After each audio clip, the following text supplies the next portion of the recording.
Hello friends, welcome back to my class.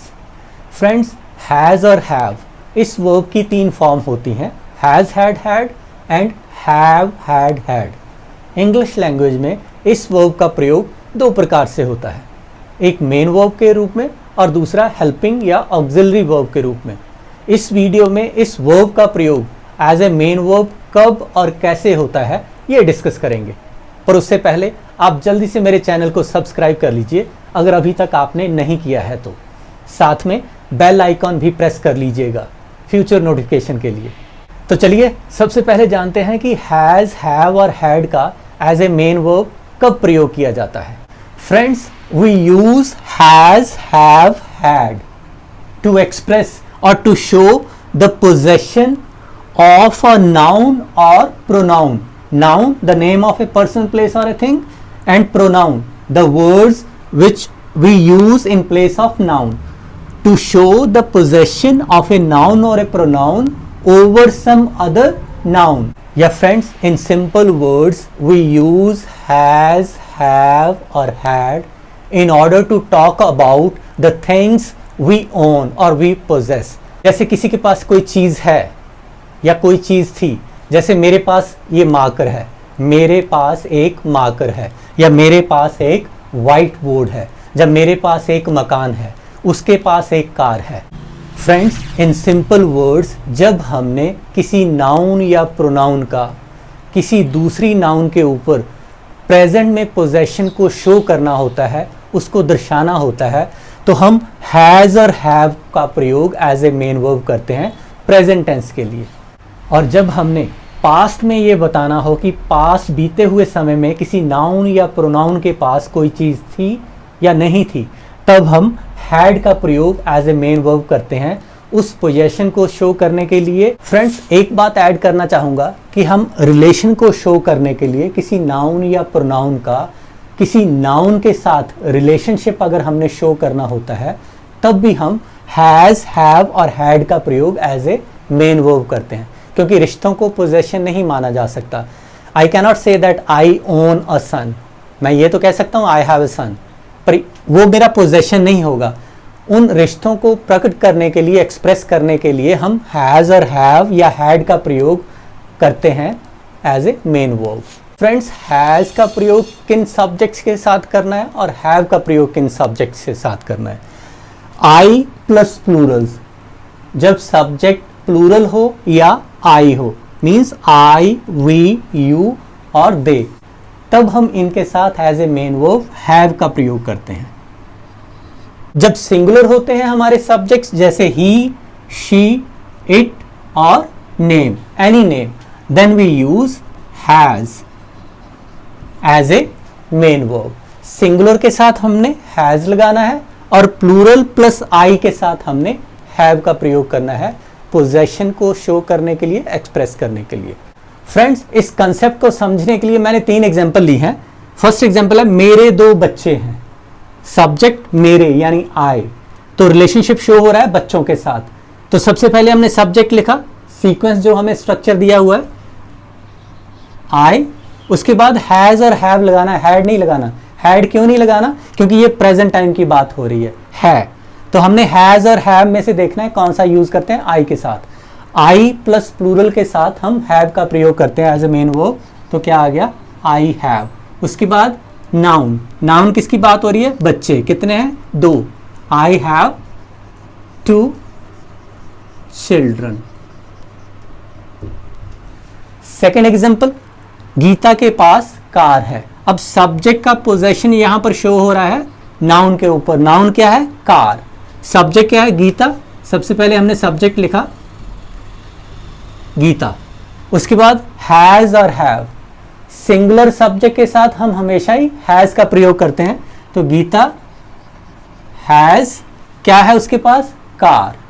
Singular है तो article a लग गया, और car. Geeta has a car. तीसरी एग्जांपल है, किसान के 4 बेटे थे।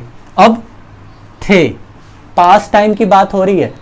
अब सब्जेक्ट किसान, the farmer,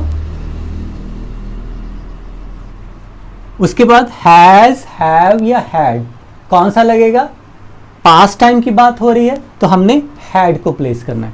the farmer had, बेटे, कितने बेटे थे? 4, 4 सन्स। नेगेटिव सेंटेंसेस के लिए, ऐसे नेगेटिव सेंटेंसेस के लिए हमें थोड़ा ध्यान देने की जरूरत होती है, क्योंकि कई बार गलती के साथ हम क्या करते हैं कि हैव नॉट या हैड नॉट या हैज़ नॉट लगा देते हैं पोजेशन या रिलेशनशिप को शो करने के लिए। ग्रामेटिकली वो गलत होता है, क्योंकि किसी भी मेन वर्ब के साथ हम नॉट का प्रयोग नहीं कर सकते। तो नेगेटिव सेंटेंस में इनका यूज कैसे करना है? अब दो तरह के हमारे पास सब्जेक्ट है, ही, शी, इट, ने, जिनको सिंगुलर्स कहते हैं, और दूसरे हैं आई प्लस प्लूरल्स। तो आई प्लस प्लूरल्स ये ग्रुप है हमारे पास। तो फ्रेंड्स, जब आपका सब्जेक्ट सिंगुलर होगा, इस ग्रुप से बिलोंग करता होगा, तो आपने क्या करना है? डज नॉट लगाना है नेगेटिव सेंटेंस में, या डजंट, और फिर उसके साथ आपने हैज नहीं लगाना, उसके साथ आपने हैव को एज ए मेन वर्ब प्रयोग करना है।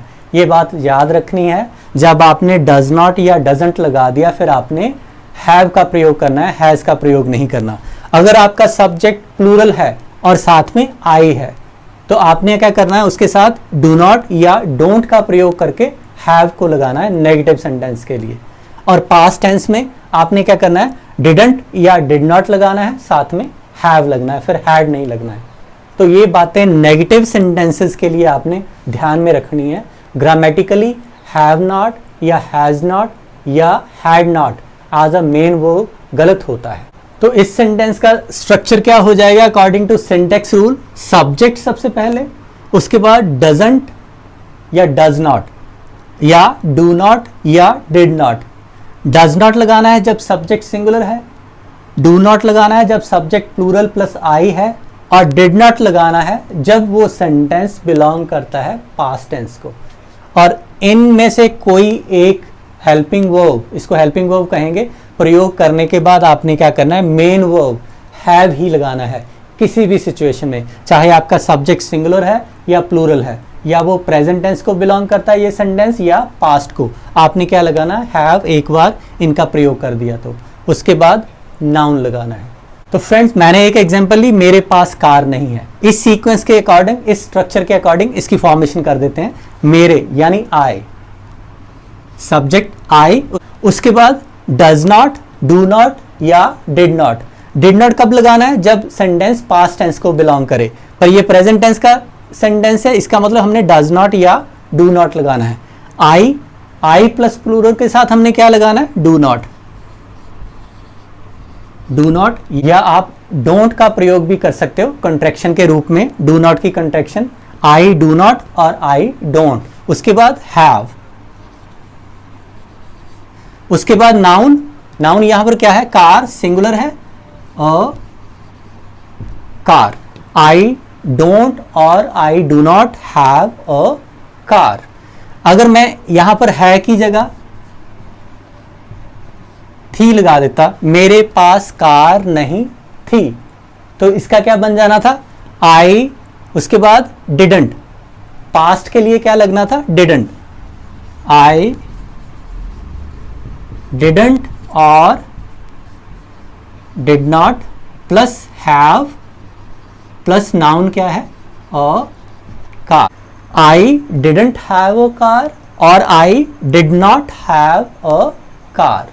अब फ्रेंड्स, इंटेरोगेटिव सेंटेंसेस के लिए इन सेंटेंसेस का structure according to syntax rule हो जाएगा। सबसे पहले हमने डू, डज या डिड लगाना है सब्जेक्ट से पहले। डिड का प्रयोग हमने पास्ट के लिए यूज करना है, जब हमने पास्ट में किसी नाउन का या प्रोनाउन का किसी दूसरे नाउन के साथ रिलेशनशिप या उसका पोजेशन शो करना है। उसके बाद subject, then have.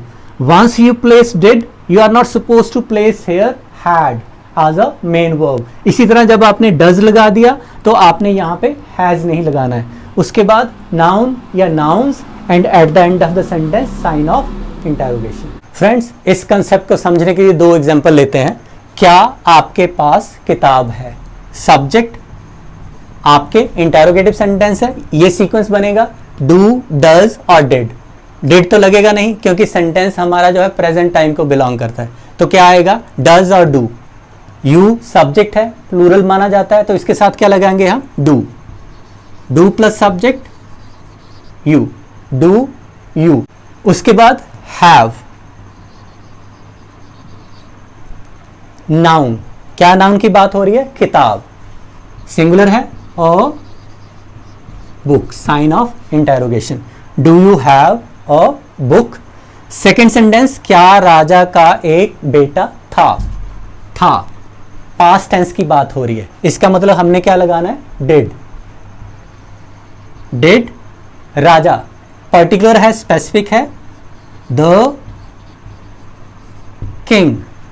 Did the king. उसके बाद हैव, हैड का प्रयोग नहीं करना।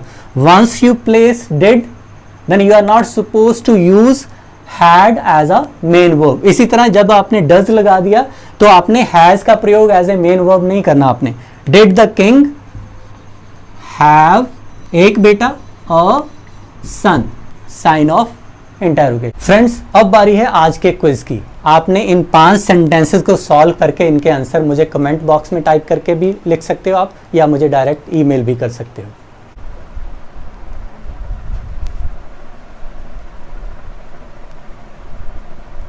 फ्रेंड्स, ये था हमारा टॉपिक, हैज, हैव और हैड का प्रयोग एज ए मेन वर्ब कब और कैसे होता है।